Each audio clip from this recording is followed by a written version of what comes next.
ஸ்ரீ குருப்பியோ நமகா. வணக்கம். வீட்டிற்குள் வளர்க்கக்கூடிய தாவரங்கள் இப்போ நிறைய வீடுகளில் செடிகள் இதெல்லாம் வளர்க்குறாங்க. அந்த செடிகள் ஒவ்வொரு மனிதனையும் நித்தம் புத்துணர்ச்சியாக மாற்றுது.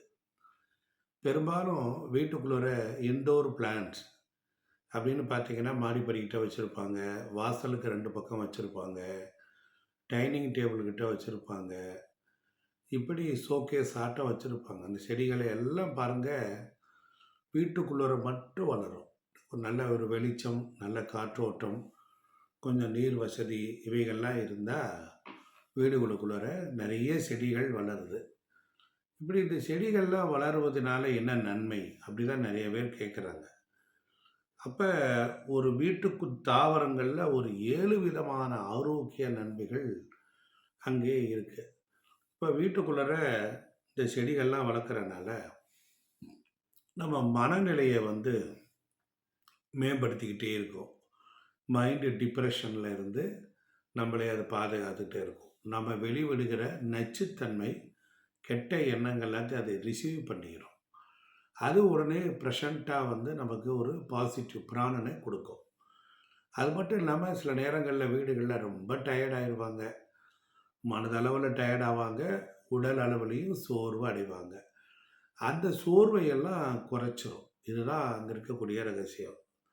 அப்புறம் மன அழுத்தம், டிப்ரெஷன், ஒரு பதட்டமான தன்மையிலே இருப்பாங்க.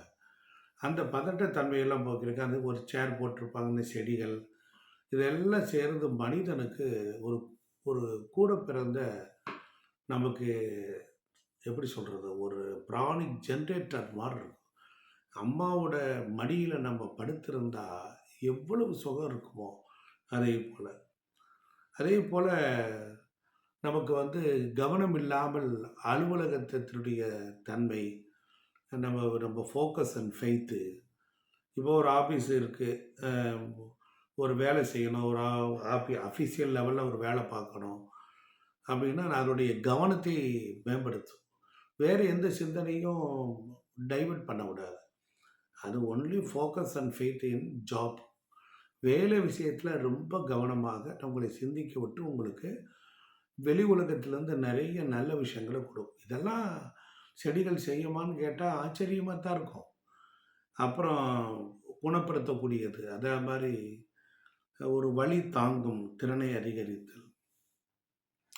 ஏதோ ஒரு வகையில் மன உளைச்சல் ஆயிடுச்சு, அதை பற்றி சிந்திக்கிறதுனா அந்த மரங்கள் செடிகள் நம்மளை அப்படியே லேசாக ஃப்ரீ பண்ணும். அது மட்டும் இல்லாமல் காற்று மண்டலத்தில் இருக்கக்கூடிய நச்சு சக்தியெல்லாம் போக்கி ஈத்தர் ஒளி அடுக்குகளில் இருக்கிறத சரி பண்ணும். சில நேரங்களில் வீடுகளில் ரொம்ப ட்ரையாக இருக்கும்.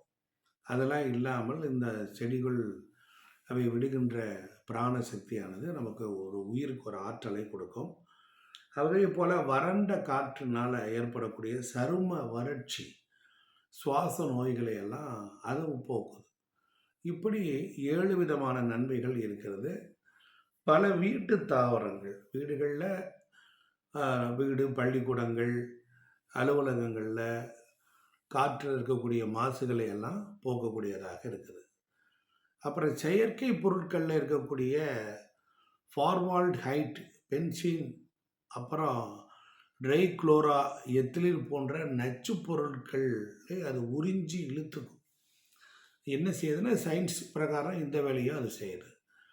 அப்புறம் வர்ஜீனியா டெக்கில் நடத்தப்பட்ட ஒரு ஆய்வில் வீட்டு தாவரங்கள் உட்புறத்தில் இருக்கக்கூடிய தூசியை ஒரு 20% வரையிலும் குறைக்க முடியும் அப்படிங்கிற ஆய்வில் கண்டுபிடிச்சிருக்காங்க.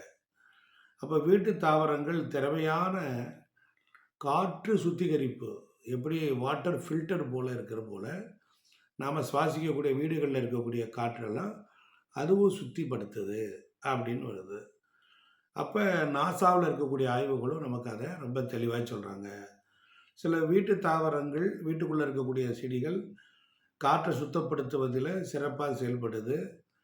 அதே போல் ஒரு 15லிருந்து 18 வகையான வீட்டு தாவரங்கள், செடிகள் அவை இருக்கிறது. எல்லாராலையும் வளர்க்க முடியாது. அதனால் யாரால் எந்த அளவுக்கு வளர்த்து கொள்ளலாம் அப்படிங்கிறதெல்லாம் ரொம்ப சிறப்பாக இருக்கும். இவைகள் எல்லாம் உங்களுக்கு ஒரு நன்மையை கண்டிப்பா தரும்.